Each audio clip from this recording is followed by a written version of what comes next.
ஜெபிப்போம். அன்பின் பரலோக தகப்பனே, இந்த காலை வேளைக்காக நன்றியோடு உம்மை துதிக்கிறோம், உம்மை ஸ்தோத்தரிக்கிறோம். கிருபையாய் இன்னும் ஒரு வாரத்துல எங்களோடு கூட இருந்து சுவாமி கடந்த வாரம் முழுவதும் எங்களை வழிநடத்தி, கடந்த மாதம் முழுவதும் எங்களை வழிநடத்தி, இந்த புதிய மாதத்தின் 2ஆம் நாளின் காலை வேளையில சுவாமி இப்படி பிள்ளைகளாய் ஒன்று கூடி உடைய பாதத்தில் அமர்ந்து வசனங்களை தியானிக்கும்படியாய் கொடுத்த இந்த நல்ல நேரத்துக்காக நன்றி செலுத்துகிறோம். இந்த நாளிலும் சுவாமி நாங்க இந்த ஏசாயா தீர்க்க தரிசனம் மூலமாக தாப்பனே நீர் எங்களோடு கூட பேசும்படியாக உண்மை நோக்கி பார்க்கிறோம் சுவாமி. உடைய வசனங்களை ஏற்றுக்கொள்ளும்படி எங்கள் உள்ளங்களை திறந்தருடுமாய் உண்மை நோக்கி பார்க்கிறோம். எங்களுடைய வாஞ்சையோ விருப்பமோ பலனோ ஆண்டவரே சாதுரியமோ சாமர்த்தியமோ ஒன்றும் இல்லை சுவாமி.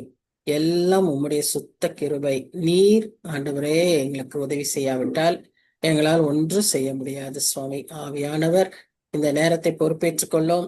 இந்த வேளையிலே எங்களுக்கு உம்முடைய திவ்ய வசனங்களை தந்து இந்த நாளுக்கான பலனையும் இந்த வாரம் முழுவதும் இதை குறித்து தியானிக்கும்படியாகவும் எங்களோடு கூட வந்து எங்களை வழிநடத்த வேண்டுமாய் ஆண்டவரும் இரட்சகரும் ஆகிய இயேசு கிறிஸ்துவின் மூலம் வேண்டிக் கொள்கிறோம் பிதாவே. ஆமென், ஆமென். சோ ஸ்தோத்திரம்.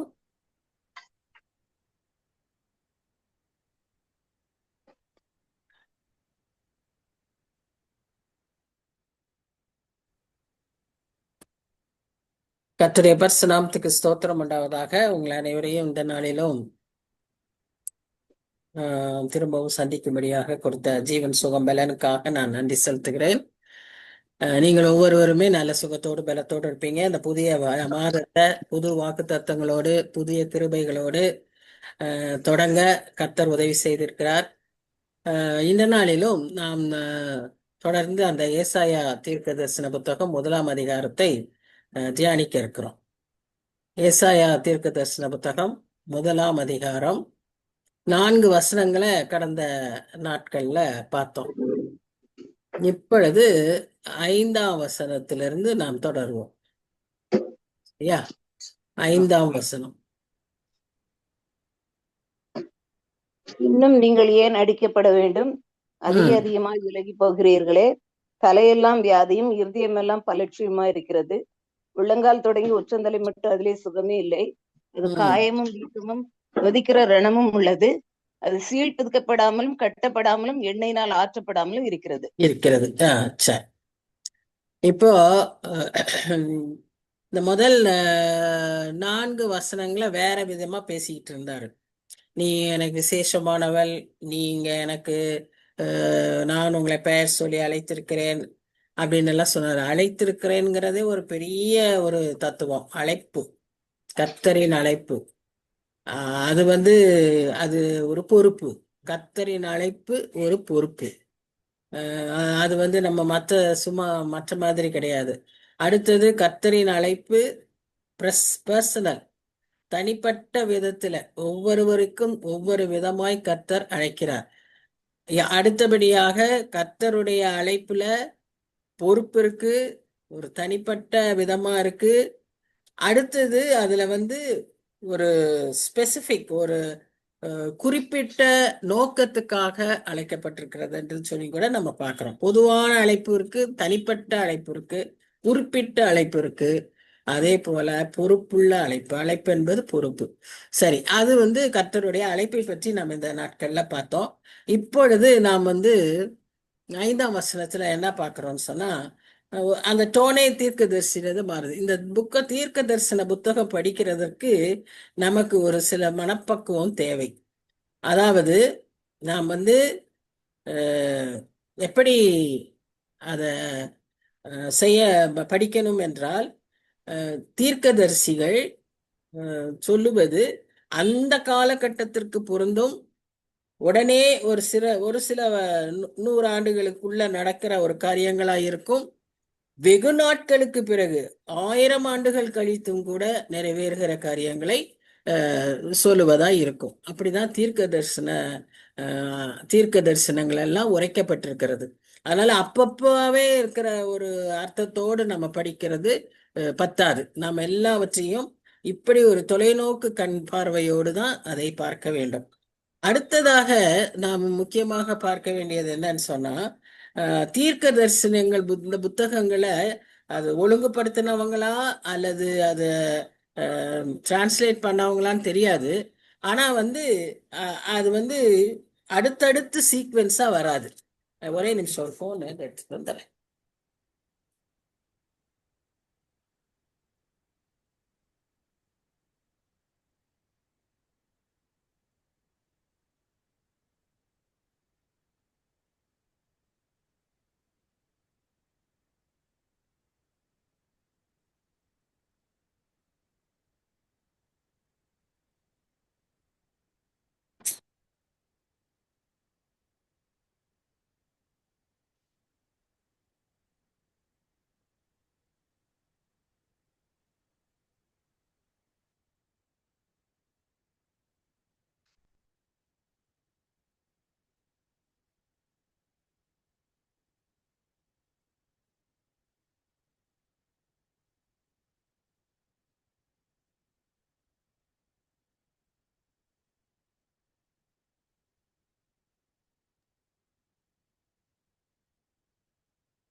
ஸோ இப்போ நம்ம பார்க்கும்போது அஹ், தொடர்ச்சியா ஒரு காரியத்தையே பேசிட்டு வருவாங்க அப்படின்னு நம்ம இந்த தீர்க்க தரிசன புத்தகங்கள்ல பார்க்க முடியாது. ஒரு ஒரு காரியத்தை சொல்லியிருப்பாங்க, திடீர்னு டோனே மாறிடும், எச்சரிப்பா இருக்கும், திடீர்னு இரக்கத்தின் வாக்கு தத்தங்கள் அங்க பார்ப்போம். இப்படி மாறி மாறி இருக்கக்கூடிய ஒரு சூழ்நிலையை நாம் இந்த அதிகாரங்களில பார்க்கிறோம். இப்போ நம்ம 4 வசனங்கள்ல அவர் வந்து, நீங்க எனக்கு எவ்வளவு அருமையானவர்கள், நான் உங்களை எப்படி அழைத்திருக்கிறேன், நீங்க யாருன்னு எல்லாம் நம்மை பற்றி சொன்ன ஆண்டவர், திடீர்னு அவரு இஸ்ரேல் ஜனங்களை பார்த்து பொதுவாக சில காரியங்களை சொல்றாரு. என்ன சொல்றாரு? அவர்களுடைய பாவ நிலைமையை அவர்களுக்கு உணர்த்தி வைத்து, ஆனாலும் நான் உங்கள் மேல் இரக்கமாய் இருக்கிறேன் என்பதை அவர் சொல்ல விரும்புகிறார். இப்ப இந்த 5ஆம் அதிகாரத்துல அவர் என்ன சொல்றாருன்னா, இன்னும் நீங்கள் ஏன் அடிக்கப்பட வேண்டும், ஏன் இன்னும் உங்களுக்கு தண்டனை வரணும், இப்படி தொடர்ந்து உங்களுக்கு போராட்டமும் பிரச்சனையும் எதனால, நீங்க கர்த்தருக்கு செவி கொடுக்காததுனால. அதனால இன்னும் நீங்க ஏன் அடிக்கப்பட வேண்டும், அதிகம் அதிகமாய் விலகி போகிறீர்களே அப்படின்னு என்ன அர்த்தம்? இவர்கள் கர்த்தரிடத்தில் திரும்பாதவர்களாய் இருக்கிறார்கள். எவ்வளவு எச்சரிக்கப்பட்டாலும் அவர்கள் என்ன செய்யறாங்க? கர்த்தரிடத்துல திரும்ப மறுக்கிறாங்க. அதனால அவங்களுக்கு எப்படி இருக்கான்? தலையெல்லாம் வியாதியும் இருதயமெல்லாம் பலட்சியுமாய் இருக்கிறது. அதாவது, நான் உங்களுக்கு எவ்வளவு எச்சரிப்பு கொடுத்தாலும் நீங்க எனக்கு ஏற்ற விதமா மனம் திரும்பி என்னிடத்தில் திரும்ப மாட்டேங்கிறீங்க. அதனாலதான் இவ்வளவு பிரச்சனை. நீங்க ஏன் திரும்ப திரும்ப உங்களை நான் அடிக்கணும், ஏன் உங்களுக்கு இவ்வளவு கஷ்டங்கள் கொண்டு வரணும், எனக்கு அது விருப்பமே இல்லை அப்படின்னு அவர் சொல்றாரு. அதனாலதான் உங்க நிலைமை எப்படி இருக்கு அப்படின்னு பாத்தீங்கன்னா, உள்ளங்கால் தொடங்கி உச்சந்தலை மட்டும் அதிலே சுகம் இல்லை. நம்ம பொதுவா தலையை தொடங்கி கால் வரைக்கும், இங்க காலை தொடங்கி தலை வரைக்கும் சொல்றாரு. உள்ளங்கால் தொடங்கி உச்சந்தலை மட்டும் அதிலே சுகமில்லை. அப்போ ஒரு பார்ட்ஸும் ஒழுங்கு இல்ல, எல்லாத்துலேயும் பிரச்சனை இருக்கு அப்படின்னு அர்த்தம் என்ன? டோட்டல் பர்சனாலிட்டி இஸ் என்னது அது, டிஸ்ட்ராய்டு பை சின். பாவத்தினால முழு உடலும் பாதிக்கப்பட்டிருக்கிறது அப்படிங்கிற மாதிரி உங்களோட டோட்டல் மனநிலைமை அப்படி இருக்கு. அது ஒவ்வொன்றும் எப்படி இருக்குன்னு சொன்னா, காயமானதா இருக்கு, ரணமானதா இருக்கு. ஒரு சிலருக்கு இந்த காயங்கள் ரணங்கள் எல்லாம் கூட உணர்வில்லாதவர்களாய் ஆகிவிடுவார்கள். நீங்க பாத்தீங்கன்னா சில சில பேரை நம்ம பார்ப்போம், கட்டு கட்டா போட்டு இருக்கும், அதுல ரத்தம் சீல் எல்லாம் வெளியே வந்துகிட்டு இருக்கும். ஆனாலும் அவங்களுக்கு அதை பற்றி ஒரு ஒரு வேதனையோ ஒரு உணர்வோ இல்லாதவர்களாய் இருப்பார்கள். அந்த மாதிரி இருக்கிறீங்க அப்படின்னு சொல்றாரு. அதாவது தங்க நிலைமை உணராத இஸ்ரவேலராய் இருக்கிறாங்க.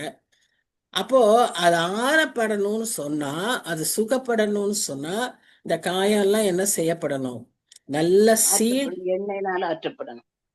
பட் வேளாப்ல எண்ணெயை பூசிட்டீங்கன்னா உள்ளுக்குள்ள என்ன செய்யும்? மேல ஆறுன மாதிரி இருக்கும், உள்ளுக்குள்ள நல்லா புடம் வைக்கும் இல்லையா? அப்போ சீல் பிடிச்சி அப்படியே கொதன்னு ஆயிரும். அப்படி செய்யக்கூடாது. அப்போ புண்ணு ஆறணும்னா என்ன செய்யணும்? நல்லா சீலை பிதுக்கணும் முதல்ல. இது ஒரு சாதாரண விஷயமா? எவ்வளவு வேதனை வரும்னு தெரியும்ல. அவ்வளவு இப்ப டாக்டர்கிட்ட போனீங்கன்னா அவங்க ஒரு ஸ்கூப் வச்சிருப்பாங்க, அப்படியே உள்ள விட்டு சுரண்டி எடுப்பாங்க. அவ்வளோ வேதனையா இருக்கும். ஆனா அதை செய்தால்தான் அந்த புண் ஆறும். இப்ப அதேதான் நம்ம ஆவிக்குரிய நிலைமையும். நாம சும்மா இந்த மாதிரி ஒரு லென்த் சீசனு, இல்லைன்னா ஏதோ ஒரு உபவாச நாள் அன்னைக்கு மாத்திரம் ஏதோ ஒரு அறிக்கை செய்து ஏதோ அப்படி ஆண்டவர்கிட்ட மன்னிப்பு கேட்குற மாதிரி கேட்டுட்டு திரும்பவும் அதே நிலைமையில இருக்கிறது. எப்படின்னா, இந்த மேல அப்படியே ஒரு ஆயின்மெண்ட்டை பூசி விட்டுட்டு அது ஆறின மாதிரி இருந்தா எண்ணெய் பூசின மாதிரி விட்டுட்டு விட்டுறது. அது பிரயோஜனம் கிடையாது. எப்படி இருக்கணும்னா, முதல்ல உள்ள இருக்கிறதெல்லாம் வெளியே கொண்டு வரணும். ஸோ நம்மளுடைய ஒவ்வொரு நம்மளுடைய இது எப்படி சீசன் எப்படி இருக்கணும்னா, it should be with repentance. மனம் மனம் திருந்தினவர்களாய், மன வருத்தப்பட்டவர்களாய், மனம் திரும்பினவர்களாய் அறிக்கை செய்து பின்பு அந்த பாவத்தை விட்டு விடுதலே அதற்கான ஒரு நல்ல மருந்து. அது அந்த புண்ணை இயேசு கிறிஸ்துவின் ரத்தத்தினாலே கழுவப்பட்டு நாம் பரிசுத்தமாக்கப்பட்டு அப்படி நாம தொடர்ந்து வாழ்கிற வாழ்க்கைக்கு தான் கர்த்தர் நம்மை அழைக்கிறார். ஸோ இது உங்க நிலைமை இன்னும் இப்படிதான் இருக்கு. நீங்க நினைச்சிட்டு இருக்கீங்க மேலால ஆறின மாதிரி இருக்கு, ஆனா உள்ளுக்குள்ள பூரா புடம் வச்சிருக்கு, ரணமா இருக்கு. அது சீல் பிதுக்கப்படணும், அது எண்ணெயினால் ஆற்றப்படணும் அப்படின்னு சொல்லப்படுறத பார்க்கிறோம். அவர் தனிப்பட்டவங்களை பற்றிய இஸ்ரேல் ஜனங்களை பற்றிய நிலைமையை சொல்லிட்டு அடுத்ததான் அவர் உங்க தேசம் ஏன் இப்படி இருக்குன்னு சொன்னா, எல்லாம் உங்களுடைய பாவங்கள், உங்களுடைய ராஜாக்களின் பாவங்கள் அப்படின்னு அவர் சொல்றார். உங்கள் நாட்டை அந்நியர் உங்கள் கண்களுக்கு முன்பாக பட்சிக்கிறார். உங்க நாடை ஆசீர்வதிக்கப்பட்ட நாடா இருக்கணும்னு நான் விரும்புறேன். ஆனா என்ன ஆயிடுச்சுன்னா, மற்றவர்கள் உங்களை கவிழ்த்து போடவும் பாழாக்கவும் உங்க பட்டணங்கள் அக்னியினால் சுட்டெரிக்கப்படவும் நான் ஒப்பு கொடுத்திருக்கிறேன். ஏன்? உங்க ராஜாக்களுடைய பாவங்கள் அவ்வளவு பயங்கரமா இருக்கு. இந்த இந்த நிலைமைக்கு முக்கிய காரணமே ராஜா. இப்போ ஒரு ராஜா சரியா இல்லைன்னா அந்த நாடு அவ்வளவு மோசமாயிடுறத நாம பார்க்கிறோம். அதே சமயத்துல ஒரு ராஜா மனம் திரும்பினா அந்த நாடே மனம் திரும்பி ஆசீர்வதிக்கப்படுறதையும் பார்க்கிறோம். இந்த ஆகாஸ் ராஜா என்ன பண்றாரு? யூதா ராஜா, அவர் எல்லா விதமான பாவங்களுக்கும் அனுமதி கொடுக்கிறாரு. எல்லா விதமான விக்கிரகங்களுக்கும் பலிகள் இடும்படி அவர் அதற்கு அனுமதி தருகிறார். அந்த இஸ்ரேல் நாட்டினுடைய அந்த சீரிய தேசத்து விக்கிரகங்கள் எல்லாம் எப்படி ஏசபேல் ராணி கொண்டு வந்தாங்களோ, அந்த விக்கிரகங்கள், அந்த பாகால் தெய்வங்கள் அவர்களுக்கெல்லாம் வணங்கும்படி இந்த யூதா ராஜாவும் அனுமதி தருகிறதை பார்க்கிறோம். இவர்களை என்கரேஜ் பண்றத பார்க்கிறோம், மேடைகளை கட்டுறத பார்க்கிறோம். அதனால அவர் கர்த்தர் சொல்றாரு, உன் தேசத்தின் நிலைமை இவ்வளவு தூரம் ஆனதுக்கு காரணம் உங்க ராஜாவின் பாவம், உங்க ராஜாவினுடைய தலைமையில உங்க தேசத்துல இருக்கிற ஜனங்கள் செய்கிற பாவம். அதே சமயத்துல இப்ப நம்ம நினிவே ராஜாவை பற்றி வாசிச்சோம். அவங்களும் பயங்கரமான மோசமான மனிதர்கள், கொடூரக்காரர்கள், கொஞ்சமும் மனசாட்சி இல்லாதவர்கள். அதனாலதான் யோனா அந்த நினிவே பட்டணத்துக்கு போகவே மாட்டேன்னு சொன்னார். அவங்க தண்டிக்கப்பட வேண்டியவங்க, தண்டனைக்குரியவர்கள் அப்படின்னு யோனாவே நியாயம் தீர்த்துட்டார். யோனாவே மனசுல வச்சுட்டாரு. இவங்களுக்கு நம்ம சுவிசேஷமே அவசியம் கிடையாதுன்னு நினைச்சிட்டார். நான் கூட பல சமயங்கள் அப்படி நினைச்சிடறோம்ல. ரொம்ப ஒரு தவறான பழக்க வழக்கங்கள் இருக்கவங்களுக்கு இவங்களுக்கெல்லாம் போய் நம்ம சொல்லி என்ன பிரயோஜனம் அப்படின்னு நாமளே நினைச்சிடுறோம். அப்படிதான் யோனாவும் நினைச்சாராம்.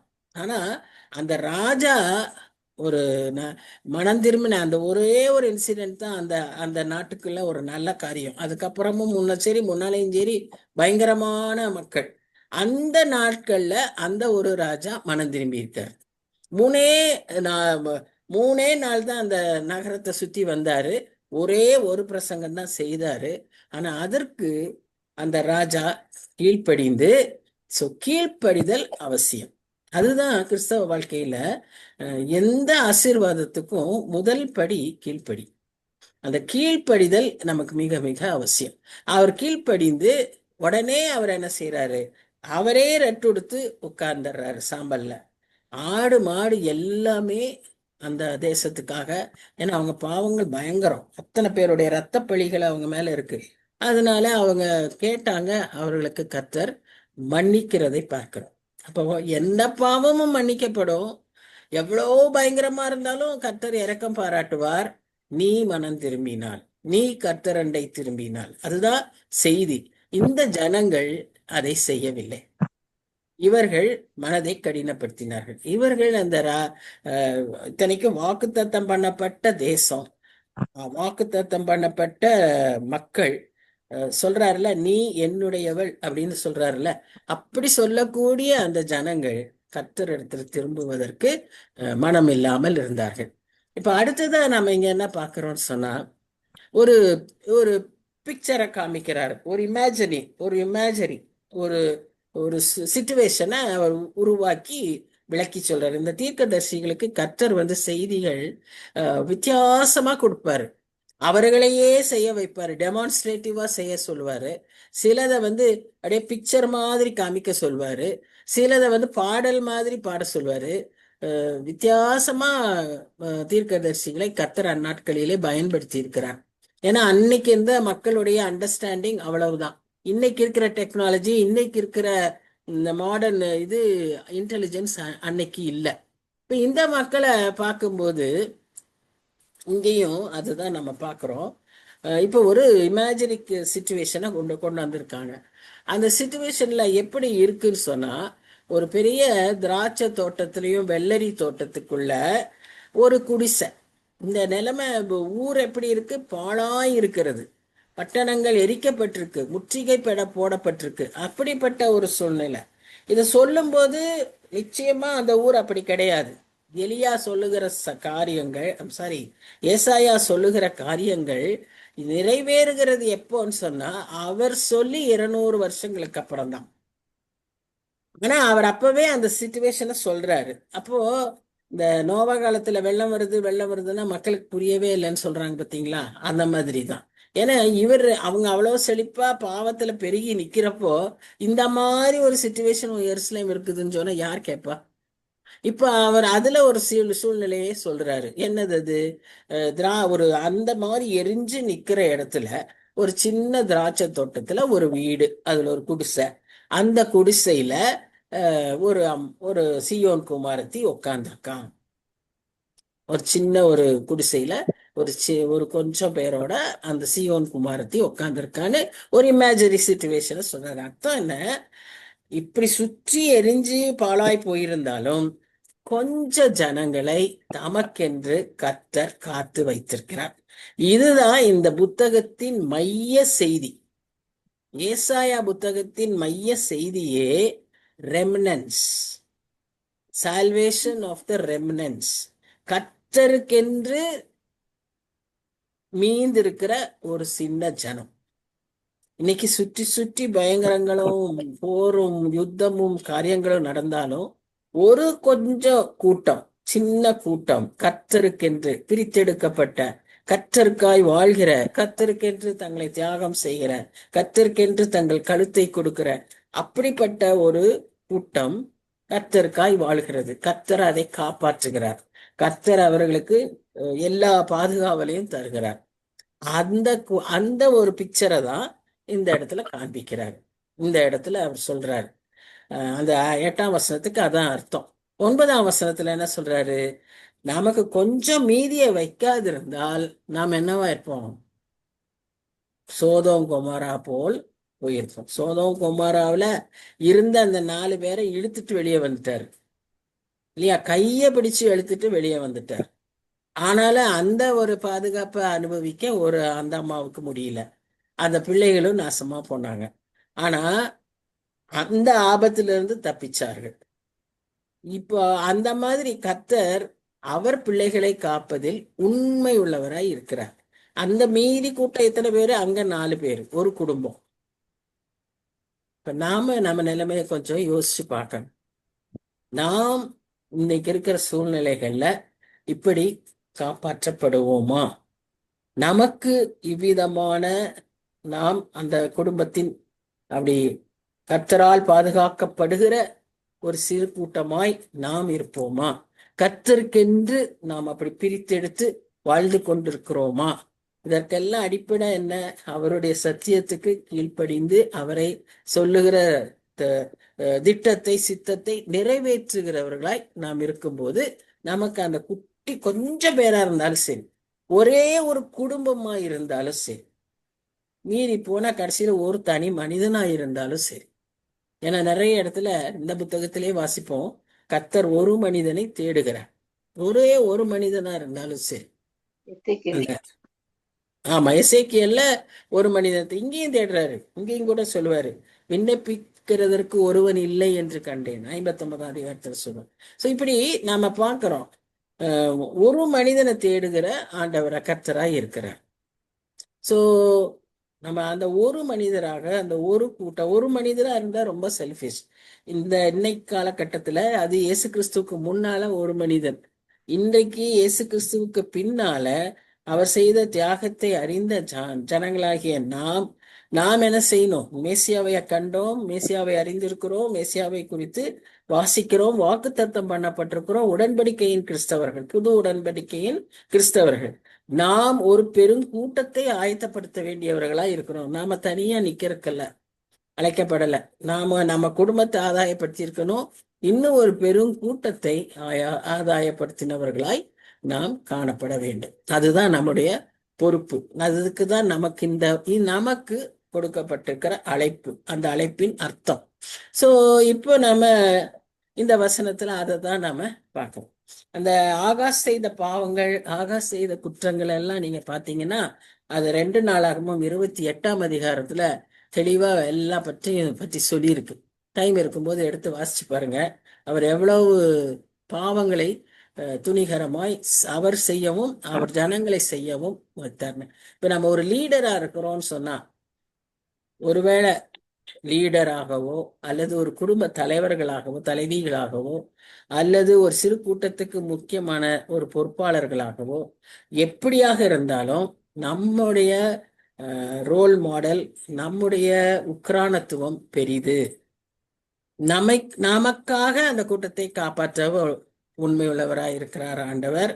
நம்மால அந்த கூட்டமும் தண்டிக்கப்படுவதற்கும் காரணமாகி விடுவோம். அப்படியும் அநீதி உள்ள தேவனாய் இருக்கிறார். இதனால நம்ம ஜாக்கிரதையா இருக்கணும்.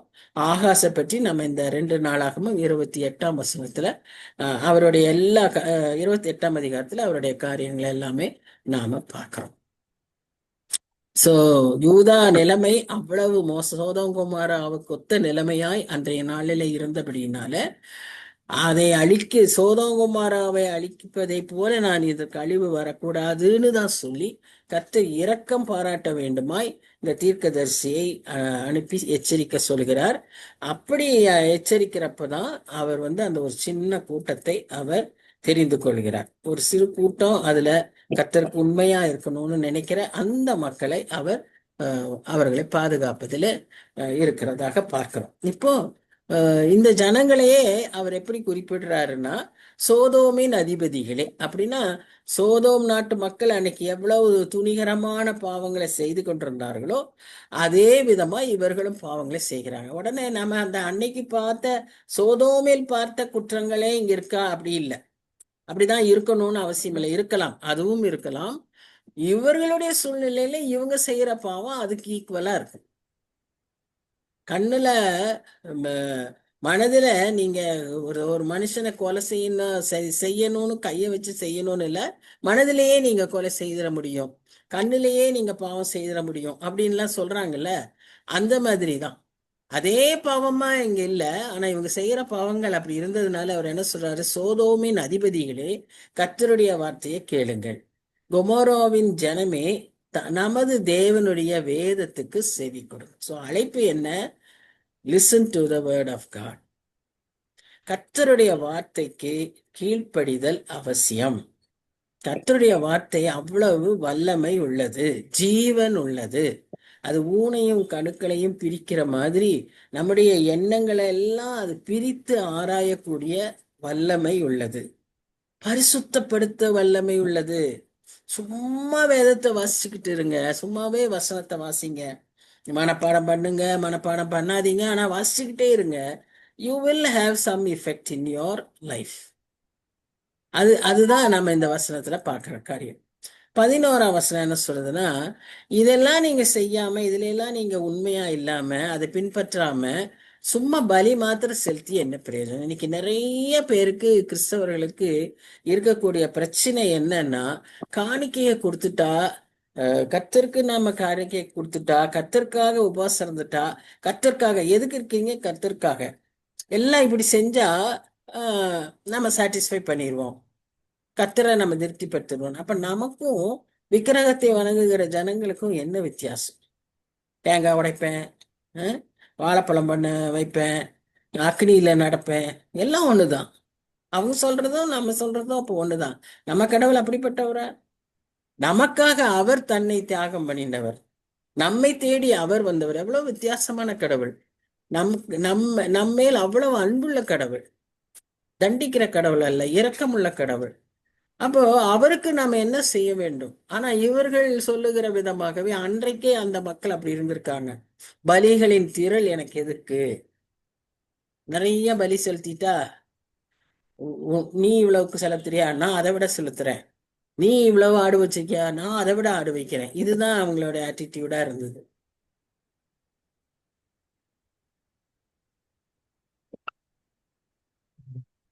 எனக்கு அரோசிகமாய் இருக்கிறதுன்னு சொல்றாரு. இந்த காளைகள், ஆட்டுக்குட்டிகள், கடாக்களுடைய ரத்தத்தின் மேல் எனக்கு பிரியம் இல்லை. நாம நினைக்கிறோம் பலிகள், காணிக்கைகள், இவைகளின் மூலமாய் கர்த்தரை நாம பிரியப்படுத்திட முடியும்னு சொல்லிட்டு. இல்ல, எச்சரிப்பு நமக்கு, அதை நான் விரும்புவதில்லை.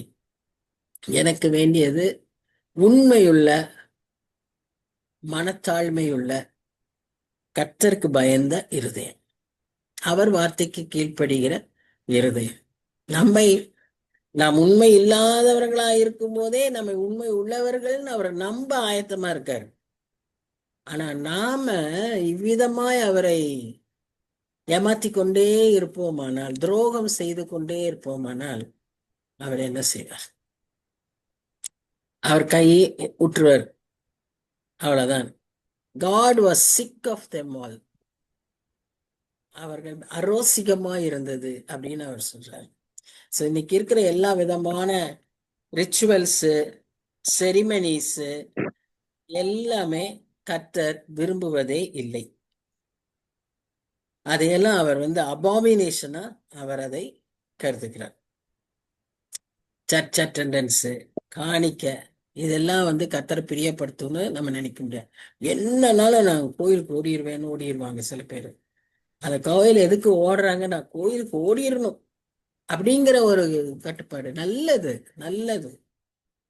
ஆனாலும் அது உங்களை பரிசுத்தமாக்காது, அது உங்களுக்கு கர்த்தருடைய அன்பை கொடுக்காது. அதை மாத்திரம் நம்ம புரிஞ்சுக்கணும். அதை உண்மையான அர்த்தத்தோடு, ஒரு ஒரு விருப்பத்தோடு, ஒரு பாரத்தோடு அதை நாம் செய்வோமானால் கர்த்தர் அதை ஏற்றுக்கொள்வார்.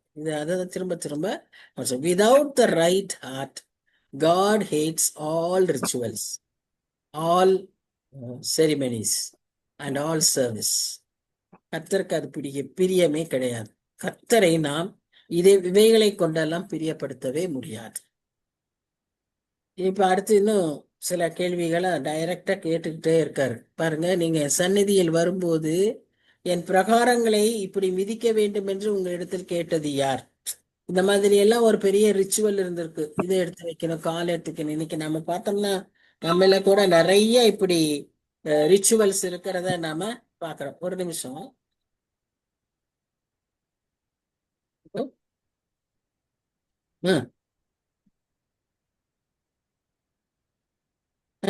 நான் ஸ்டடியில இருக்கிறானே.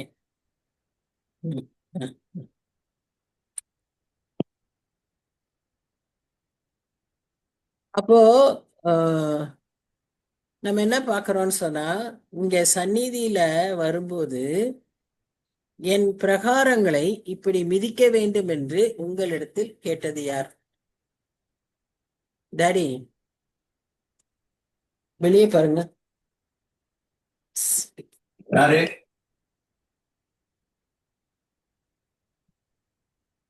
இப்படி மிதிக்க வேண்டும் என்று உங்களிடத்தில் கேட்டது யார் அப்படின்னு சொல்லிட்டு அடுத்து சொல்றாரு, இனி வீண் காணிக்கைகளை கொண்டு வர வேண்டாம், தூபம் காட்டுதல் எனக்கு அருவருப்பாய் இருக்கிறது.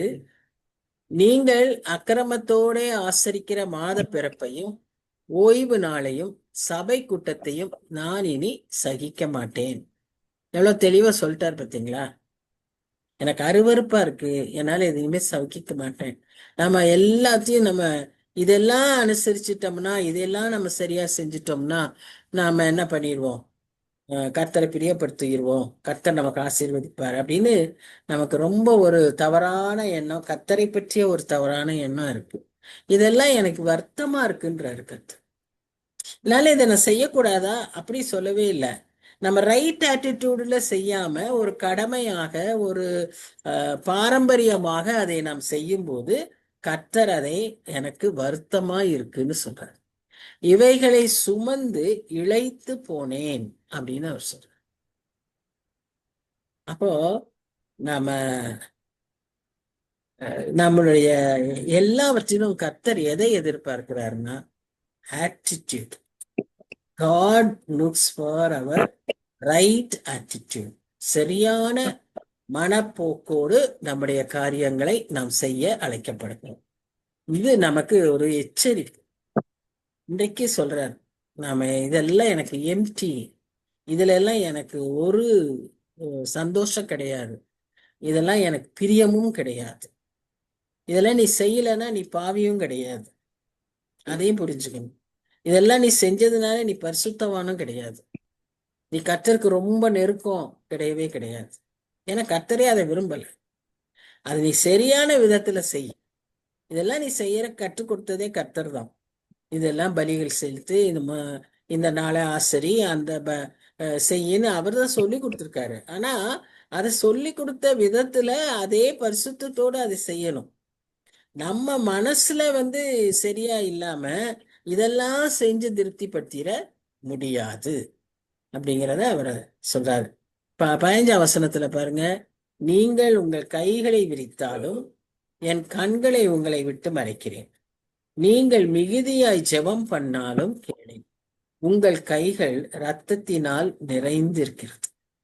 இப்போ இங்க நம்ம பாக்குறது என்னன்னு சொன்னா, இந்த பரிசேயர் அன்றைக்கு இருந்த யூதர்கள் இவர்கள் எல்லாம் ஜெபிக்கும் போது 2 கைகளையும் வானத்தை நோக்கி விரித்து ஜெபிப்பார்கள், சத்தமா ஜெபிப்பாங்க. அவங்க ஜெபிக்கிறது எல்லாருக்கும் கேட்கும். புதிய ஏற்பாட்டுல பாத்தீங்கன்னா மார்க்கெட் ரோடுல சந்தையில நின்று ஜெபிப்பாங்கன்னு நீங்க யோசிச்சு பாருங்க. நம்ம மார்க்கெட்ல போய் நின்றுட்டு நம்ம ஜெபிக்க முடியுமா? சத்தம் போட்டு ஜெபிக்க முடியுமா? இன்னைக்கு கொஞ்சம் அந்த ஸ்ட்ரீட் ப்ரீச்சிங்னு இருந்தது கொஞ்ச நாளைக்கு முன்னாலே எல்லாம். இன்னைக்கெல்லாம் அதெல்லாம் செய்யவே முடியாது. போலீஸ்காரன் தட்டி எடுத்துட்டு போயிடுவான். அங்க இருக்கிறவங்க கூப்பிடுறதே பெரிய கூவலா இருக்கும் இல்லையா? அக்கா இங்க வாங்க, அண்ணா இங்க வாங்க, இந்த கடைக்கு வாங்க, அந்த கடைக்கு வாங்க, இப்படி கூப்பிடுற இடத்துல போய் நீங்க நின்று கூப்பிட்டு பேசுனா கேட்பாங்க, கட்டாயம் கேட்பாங்க. ஒரு காலத்துல கேட்டாங்க, அதுல ரசிக்கப்பட்டவங்களும் இருந்தாங்க. ஆனா இன்றைய நாளில் அதெல்லாம் முடியாது. பட் அன்னைக்கு அந்த காலத்துல அவங்க அப்படி ஜெபித்துக்கிட்டு இருந்தாங்க. ஆனா கர்த்தர் சொல்றாரு, இப்படி ஒரு மனப்போக்கோடு நீங்க அதெல்லாம் செஞ்சீங்கன்னா என் கண்களை உங்களை விட்டு மறைக்கிறேன், நீங்கள் மிகுதியாய் ஜெபம் பண்ணினாலும் கேளேன். எவ்வளவு நீங்க சத்தம் போட்டு எவ்வளவோ ஜெபம் பண்ணாலும் கேளேன், உங்கள் கைகள் இரத்தத்தினால் நிறைந்திருக்கிறது. செம்மையுள்ள இருதயத்தில் ஜெபம் பண்ணா அதை கேட்பார். என் இருதயத்தில் அக்கிரம சிந்தையோடு நான் ஜெபித்தால் கர்த்தர் அதை ஜெபத்தை கேட்க மாட்டார். ஜெபத்தை தள்ளி விடுவாருங்கிற வார்த்தைகளும் இருக்கு. என்னை ஜெபத்தை தள்ளாம உங்களுடைய கிருபையை என்னை விட்டு எடுக்காம இருந்ததற்காக ஸ்தோத்திரம்னு சொல்லும்போது அப்ப தள்ளக்கூடிய வாய்ப்பு உண்டு. அதுதான் நமக்கு கொடுக்கப்படுகிற எச்சரிப்பு. சோ நம்முடைய ஜெபமோ, நம்முடைய பிரசங்கமோ, நம்முடைய ஆராதனைகளோ, நம்முடைய உபவாசங்களோ, காணிக்கைகளோ என்னவா இருந்தாலும் எந்த இதுமே ஒரு ரிச்சுவலா நம்ம செய்யணும். இப்ப குடும்ப ஜெபங்களே நிறைய வீடுகள்ல பிரச்சனை காரணம் அது ஒரு கடமையா செய்யறது. அந்த குடும்பமா அதை கடமையா நம்ம செய்யக்கூடாது. கர்த்தருக்கு பிரியமா நம்ம இந்த டைம்ல வந்து சேர்ந்து செய்வோம். ஒரு ஒழுங்கு கொண்டு வரணும். சின்ன பிள்ளைங்க இருக்க வீடுகள்ல அதை ஒழுங்கு கொண்டு வரணும். அதுக்கு ஒரு கண்டிப்பு வேணும், அவசியம். ஆனா அதே சமயத்துல அதையே நம்ம ஒரு சடங்காய் மாற்றிவிட கூடாது. இதுதான் எச்சரிப்பு. சங்கீதம் 66:18 யாராவது எடுத்து வாசிங்க. சங்கீதம் 66:18. என் என் இருதயத்தில் இருதயத்தை கொண்டிருந்தேன். ஆனால் ஆண்டவர் எனக்கு செவி கொடார். என்ன ஆனால்னா? என் இருதயத்தில் அக்கிரமத்தை கொண்டிருந்தேனே ஆனால் ம் ஆண்டவர் எனக்கு செவி கொடார். மெய்யாய் தேவன் எனக்கு செவி கொடுத்தார். என் ஜெபத்தின் சத்தத்தை கேட்டார். என் ஜெபத்தை தள்ளாமலும் தமது கிருபையை என்னை விட்டு விலகாமலும் இருந்த தேவனுக்கு ஸ்தோத்திரம் உண்டாவதாக. அப்போ நம்ம எப்படி இருக்கணும்? இருதயத்துல அக்கிரம சிந்தை இல்லாதவர்களாய் இருக்கணும். ஜெபிக்கும் போது நம்ம ஜெபங்கள், சில ஜெபங்களுக்கு வந்து நிறைய காரணம் உண்டுன்னு சொல்றாங்கல்ல. ஏன் கர்த்தர் ஜெபத்தை கேட்கலன்றதுக்கு நிறைய காரணங்கள் உண்டு. அதுல ஒரு காரணம் என்னன்னா, இருதயத்துல அக்கிரம சிந்தையோடு நான் ஜெபிச்சிருந்தேன்னா ஜெபம் கேட்கப்பட்டது. அதான் அங்க இருக்கிற ஒரு பெரிய காரியம். அடுத்தது, ஜெபம் கேட்கப்பட்டதுனால இவங்க பரிசுத்தவான்கள் நம்ம சொல்ல முடியாது. ஏன்னா ஜெபத்தை கேட்டு பதில் அளிக்கிறது கர்த்தருடைய குணாதிசயம். அடுத்தது அது. சோ நம்ம எதையும் வச்சு நம்ம என்ன செய்ய முடியாது, ஜட்ஜ் பண்ண முடியாது. எதையும் நம்ம ஒரு சடங்காய் எடுத்துக்கொள்ள கூடாது. கர்த்தரை அறிய வேண்டிய விதத்தில் நாம் அறிந்து கொள்ள வேண்டும். அவரை நேசிக்க வேண்டிய விதத்தில் அவரை நேசிக்க வேண்டும். இப்ப இங்க என்ன சொல்றது? உங்களை கழுவி சுத்திகரியுங்கள், உங்கள் கிரியைகளின் பொல்லாப்பை என் கண்களுக்கு மறைவாக அகற்றிவிட்டு தீமை செய்தலை விட்டு ஓயுங்கள். உங்களை கழுவி சுத்திகரியுங்கள், உங்கள் கிரியைகளின் பொல்லாப்பை என் கண்களுக்கு மறைவாக அகற்றிவிட்டு தீமை செய்தலை விட்டு ஓயுங்கள். இதுதான் கால். நீங்க இதை செய்யுங்க. எதேதோ செய்யாதீங்க. ஓடி ஓடி எனக்கு அது செய்யறேன் இதை செய்யறேன்னு செய்யாதீங்க. நீங்க இதை முதல்ல செய்யுங்க. நன்மை செய்ய படியுங்கள், நியாயத்தை தேடுங்கள், ஒடுக்கப்பட்டவனை ஆதரித்து திக்கற்ற பிள்ளையின் நியாயத்தையும் விதவையின் வழக்கையும் விசாரியுங்கள். கர்த்தரை நேசிக்க வேண்டிய விதத்துல நம்ம நேசிக்கணும். அதே போல மனுஷரை நேசிக்க வேண்டிய விதத்துல நாம நேசிக்கணும்.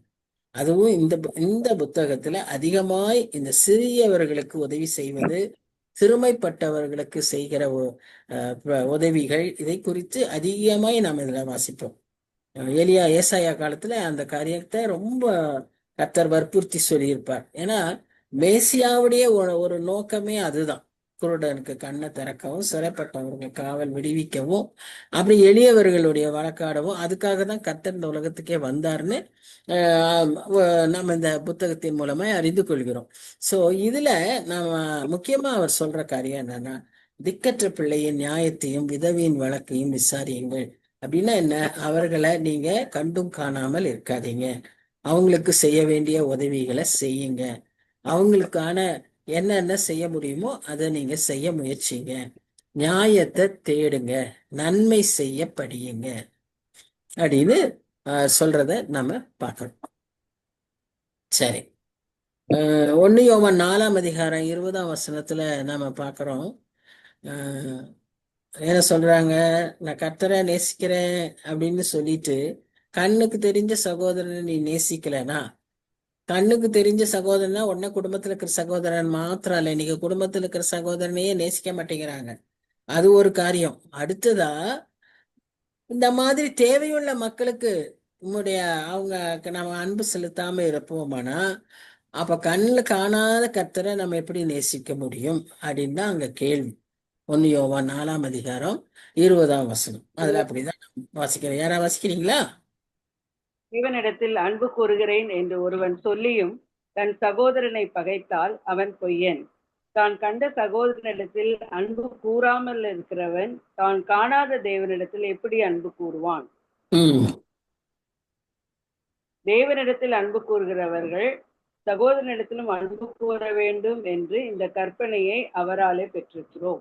கற்பனை பாருங்க, அத கற்பனைன்னு சொல்லப்பட்டிருக்கு. அதாவது 2வது கட்டளையினுடைய விளக்கம். இந்த விளக்கத்தை நாம் இங்கே பார்க்கணும். நமக்கு 2 கற்பனைகள் கொடுத்துருக்கு இல்லையா? ஒன்று கடவுளை நேசிக்கிறதுக்கு, இன்னொன்று மனுஷனை நேசிக்கிறதுக்கு. இந்த மனுஷனை நேசிக்கிறதின் பற்றிய விளக்கத்தை நாம் இந்த இடத்துல நாம் அதை பற்றி பார்க்கிறோம். ஸோ திரும்ப திரும்ப அவர் என்ன அதை சொல்றாருன்னா, அதுதான், வெறும் ரிச்சுவல்ஸ்னால மக்களை நீங்க எதுவும் செய்ய முடியாது. தேவையுள்ள மக்களுக்கு உதவி செய்வதும், கர்த்தருக்கு கீழ்ப்படிதலும், கர்த்தருக்கு நாம கர்த்தரிடத்தில் அன்பு செலுத்துவதும் தான் அவருக்கு விருப்பம். 18-19 என்ன பார்க்கிறோம்னா, உங்க தேசம் நன்மையை காணணும்னு சொன்னா, தேசத்துல சேமம் இருக்கணும்னு சொன்னா, வசனம் பாருங்க, நீங்கள் மனம் பொருந்தி செவி கொடுத்தால் தேசத்தின் நன்மையை புசிப்பீர்கள். எப்பவும் நாம சொல்ற இன்னொரு வசனம் என்னது அது? 2 நாளாகமும் 7ஆம் அதிகாரம் 14ஆம் வசனம் இல்லையா? என் ஜனங்கள் தங்களை தாழ்த்தி தங்கள் பொல்லாத வழிகளை விட்டு திரும்பி மனம் வருந்தி கர்த்தரிடத்துல ஜெபிக்கும் போது என்ன நடக்கும்? தேசத்துக்கு சேமத்தை கட்டளையிடுவேன்றாரு. அங்க சேமத்தை சொல்றாரு. இங்க என்ன சொல்றாரு? மனம் புருந்தி செவி கொடுத்தால் தேசத்தின் நன்மையை ருசிப்பீர்கள். அப்போ வழக்காடுவோம் வாருங்கள் என்று கர்த்தர் சொல்கிறார். உங்கள் பாவங்கள் சிவேர் என்று இருந்தாலும் உறைந்த மலையைப் போல வெண்மையாகும், அவைகள் ரத்தாம்பர சேவப்பாய் இருந்தாலும் பஞ்சை போலாகும். இது எழுதுறது ரொம்ப சுலபமா இருக்கு. அது உண்மையா நீங்க யோசிச்சு பாருங்களேன். வாஷிங் மிஷின்ல போட்டா கூட அவ்வளவு சீக்கிரம் அது என்ன ஆகாது, வெள்ளையாகாது. யூ ஹாவ் டு நல்லா ரப் பண்ணணும், நல்லா தேய்க்கணும், அப்பதான் அது சுத்தமாகும் இல்லையா? அப்ப எப்படிப்பட்ட கரையா இருந்தாலும் கர்த்தர் என்ன சொல்றாருன்னா, நான் அதை பஞ்சை போல, வெள்ளையான பஞ்சை போல நான் மாற்றுவேன்னா, அவருடைய மன்னிப்பின் ஆழத்தை நாம் இங்கே பார்க்கிறோம். அவருடைய மன்னிப்பின் வல்லமையை, இரத்தத்தின் வல்லமையை நாம் இங்கே பார்க்கிறோம். புரிஞ்சுக்கணும். நாமளே நம்மளுடைய இது அந்த சொல்றதுல இருந்தே நம்ம அதை பற்றிய சரியான அர்த்தத்தோடு அதை நம்ம புரியும் போது நமக்கு அதனுடைய மதிப்பு தெரியுது. எவ்வளவு கஷ்டம் இல்லையா? சும்மா மேலாட்டமா சொல்றது ஈஸி. ஆனா அதை உண்மையா நம்ம அதை செய்யும் போது, ஒரு மன்னிப்பை அருளும் போது, நீங்க ஒருத்தரை மன்னிச்சாதான் உங்களுக்கு தெரியும் அந்த மன்னிப்பு எவ்வளவு பெரிய காரியம். போராட்டமா இருக்கும் மனசுக்குள்ள. உங்களுக்கு உங்களுடைய சுயம், உங்களுடைய பெருமை, உங்களுடைய இன்னும் என்ன சொல்றது, ஆவிக்குரிய நிலைமை எல்லாமே அவ்வளோ சீக்கிரம் உங்களை மன்னிக்கிறதுக்கு விடாது. பெருமையாக தான் இருக்கும். அது இப்போ கடினம் படுத்தும், இன்னும் கடினப்படுத்தும். ஆனால் அதெல்லாம் விட்டுட்டு தான் நம்ம எந்த லெவலுக்கு இறங்கணும்? மன்னிக்கிறதுக்கு வரணும். அப்படின்னு நம்ம அந்த மன்னிப்பை நம்மிலிருந்து அலவ் பண்ணணும், ரிலீஸ் பண்ணணும். ஃபர்கிவ்னஸ் ஷுட் பி ரிலீஸ்ட் அப்படிங்கிறாங்க. இதை தான் இந்த நாட்கள்ல நாம பயிற்சி எடுக்கணும். நமக்குள்ள எவ்வளோ காரியங்கள் குறித்து கசப்புகள் இருக்கு, எவ்வளோ காரியங்களை குறித்து காயங்கள் இருக்கு, இன்னும் ஒரு மனசுல வருத்தங்கள் இருக்கு, ஏமாற்றங்கள் இருக்கு. இப்ப அதையெல்லாம் விட்டு நாம மேல வரணும்னா அது எப்ப முடியும்? நாம அதை ரிலீஸ் பண்ணும்போது தான் முடியும் இல்ல? அப்ப அது நாம எப்படி செய்யணும்? அதுக்குதான் இந்த நாட்கள்ல அதிகமாய் கர்த்தருடைய மன்னிப்பை தியானிக்கிற நாம், கர்த்தர் நம்மை மன்னிப்பதற்காக நம்முடைய பாவத்தை எல்லாம் அவர் ஏற்றுக்கொண்டார். அப்படிதான் அவருக்கு அந்த அதிகாரம் கிடைச்சது. அவர் ரத்தத்தை சிந்தினதுனாலதான் இந்த உலகத்துக்கே மன்னிப்பு கொடுக்கிறதற்கும் உலகத்தையே நியாயந்து இருக்கிறதற்கும் அவர் பாத்திரர் என்று பரலோகத்துல அவரை தெரிந்தெடுத்திருக்கிறாங்க. இந்த முத்திரையான புத்தகத்தை திறக்கிறதுக்கு யார் பாத்திரர்? பரலோகத்துல ஒருத்தரும் இல்லை. ஆட்டுக்குட்டியானவருக்கு மாத்திரம்தான் அந்த பாத்திரம், அந்த தகுதி இருந்தது. ஏன்? இதை செய்திருந்தார் அவர் நமக்காக. அப்போ அதை நாம் நினைவு கூர்ந்தவர்களாக இந்த மன்னிப்பை, அதுதான் இந்த நாட்கள் அதிகமா நம்ம தியானிக்கிறோம் இல்லையா? அப்போ இந்த மன்னிப்பை நாம அபியாசிக்கணும். அவரை போல அந்த மன்னிப்பை நாமும் நம்முடைய வாழ்க்கையில கடைபிடிக்கணும். ரொம்ப கஷ்டம். It is not so easy. நம்ம எப்படி சொன்ன, அந்த துணியில அந்த கரையை நீக்கிறதுக்கு நம்ம எவ்வளவு முயற்சி எடுக்கணுமோ. ஒரு எண்ணெய் விழுந்துருச்சு, ஒரு சாப்பாடு கரை இருந்துச்சுன்னா அது சீக்கிரம் போறதில்ல. டிரைவர்ஸ் கொடுத்தாலும் போக மாட்டேங்குது, எடுக்க மாட்டேங்கிறான், போகாதுங்கிறான். அது கெடுக்கறதுக்கு நம்ம ரொம்ப முயற்சி எடுக்கணும். அப்ப அந்த துணி கிழிஞ்சிடக்கூடாது, துணியுடைய கலர் போயிடக்கூடாது, எவ்வளவு விஷயம் இருக்கு. அப்ப நம்மை அப்படியே மாத்தி இருக்காருல்ல, ஒரு புது சிருஷ்டியா தானே நம்மளை கொண்டு வர்றாரு. நமக்கு வந்து ஏதோ இதனால நம்மளை வந்து ஏதோ ஒடுக்கி நம்மளை வந்து எப்படியோ பார்த்தாலே தெரிகிற மாதிரி அப்படியெல்லாம் பண்றது இல்லையே. நம்ம அப்படியே புதுசா நம்மளை அஹ், அப்படியே ராஜா அதே மேன்மையில தான் நம்மளே வச்சிருக்காரு.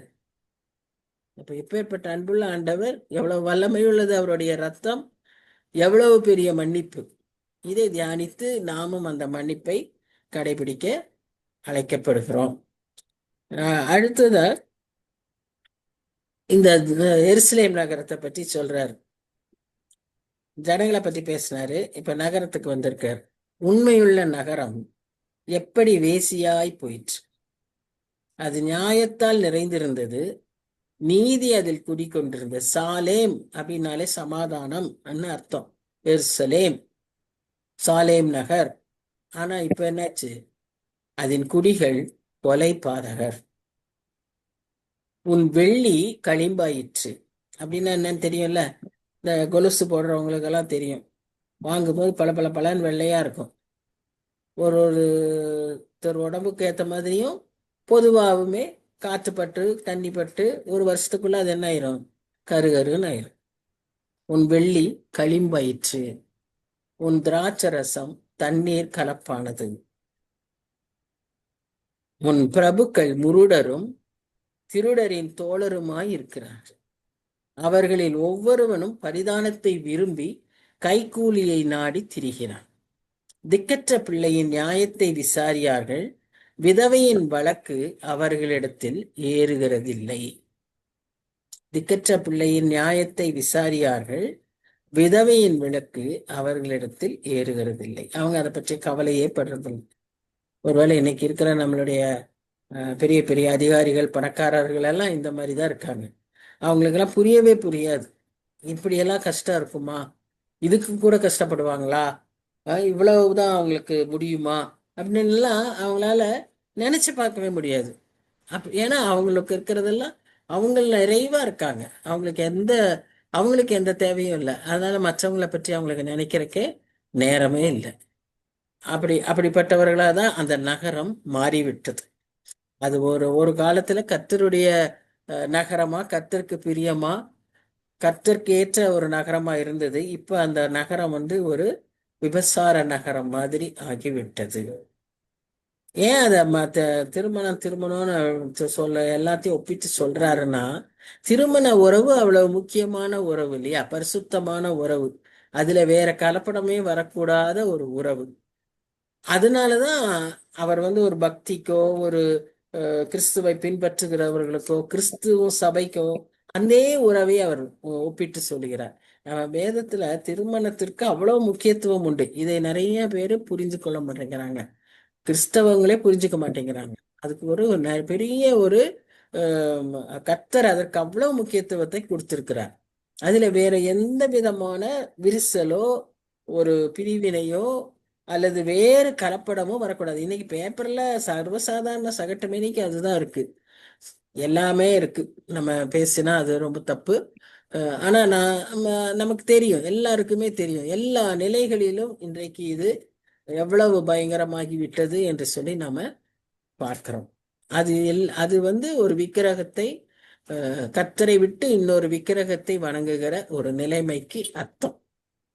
அப்படிதான் கர்த்தர் அதை ஜட்ஜ் பண்றார். ஒரு விபசாரியை எப்படி ஜட்ஜ் பண்ணுவாரோ அதே மாதிரிதான் நாம கர்த்தரை விட்டு விலகி இருக்கிறதையும் அவர் அதே ஈக்குவலா தான் ஜட்ஜ் பண்றார். அவருடைய நியாயங்கள், நியாய தீர்ப்பு, நீதி வித்தியாசமானது. So the days of justice and righteousness were long past in Jerusalem. ஆனா இன்னைக்கு they are filled with murderers அப்படின்னு பார்க்கிறோம். அவங்க இருக்கிற மக்கள் எல்லாம் ரிபலியஸும் தீவ்ஸும் எல்லாம் பயங்கரமான மனுஷராய் மாறிவிட்டார்கள் அப்படின்னு கர்த்தர் வந்து அவர்களை குற்றம் சாட்டுவதாக நாம் பார்க்கிறோம். ஒருவேளை இன்றைக்கு நம்முடைய நகரங்கள், நம்முடைய சபைகள் இதே நிலைமையில் தான் இருக்கிறதா என்று யோசித்து பார்க்க வேண்டும். சபைன்னு சொன்னா ஏதோ சர்ச்சு யாரோ ஒருத்தர் இல்ல, சபை நாம தான். நமக்கு தலை கிறிஸ்து. இதையெல்லாம் நம்ம யோசிக்கணும், எல்லாவற்றையும் மனதில் வைக்கணும். இப்ப 24ஆம் வசனத்துல அவர் என்ன சொல்றாருன்னா, கர்த்தருக்கு ஒரு புதிய பெயர் வருது. சேனைகளின் கர்த்தர், இஸ்ரவேலின் வல்லவர். அவருக்கு எத்தனை நாமங்கள் உண்டு! நமக்கு நிறைய நாமங்கள் தெரியும். இப்படியும் அதிகமான அவருக்கு நாமங்கள் உண்டு.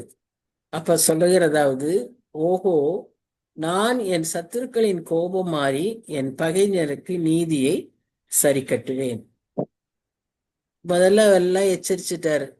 அப்புறம் அவருக்கு இரக்கம், அவருடைய குணாதிசயமே ஒரு பக்கம் நீதி, இன்னொரு பக்கம் இரக்கம். ஆனா இது எவ்வளவு நாளைக்கு? இந்த பூமி இருக்கிற வரைக்கும். இந்த பூமி நியாய தீர்க்கப்படும் போது அந்த இரக்கம் மாறி முழு நியாயாதிபதியாய் அவர் வருவார். அதனாலதான் அவர் வர்ற 2ஆம் வருகை பயங்கரமா இருக்கும். அவருடைய வருகையை பற்றி எல்லா தீர்க்கதரிசிகளும் குறிப்பிட்டு சொல்லணும்னா, இந்த சின்ன தீர்க்கதரிசிகள் எல்லாரும் அதை குறித்து எழுதியிருக்காங்க.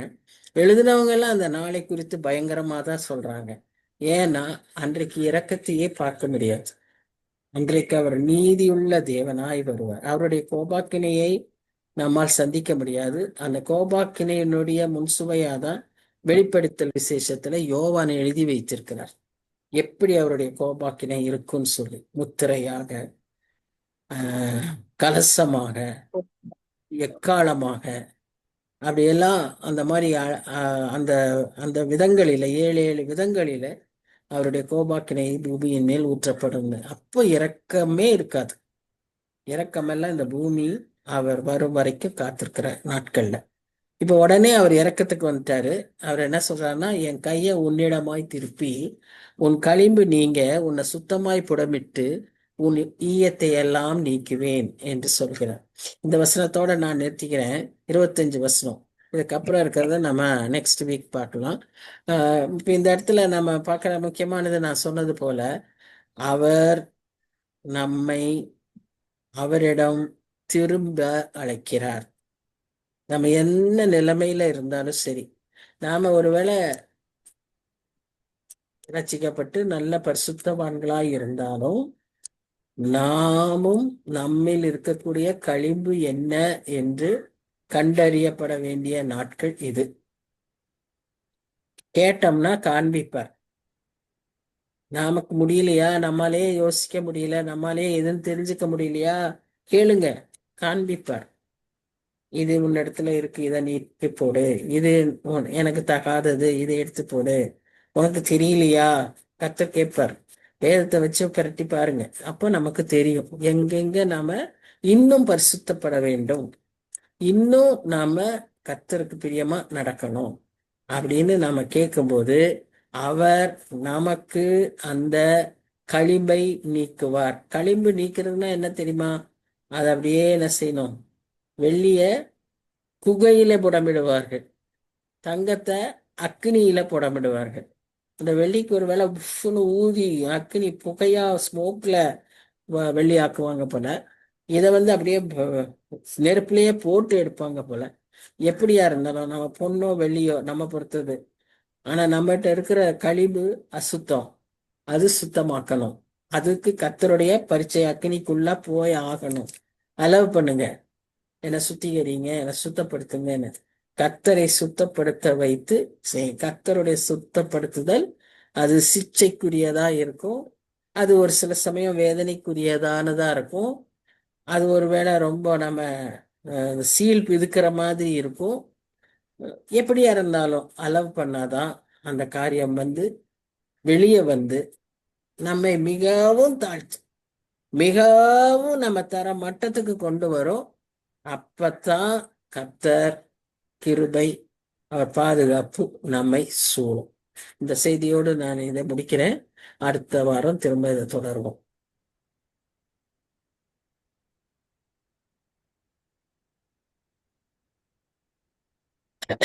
செபிக்கலாம்.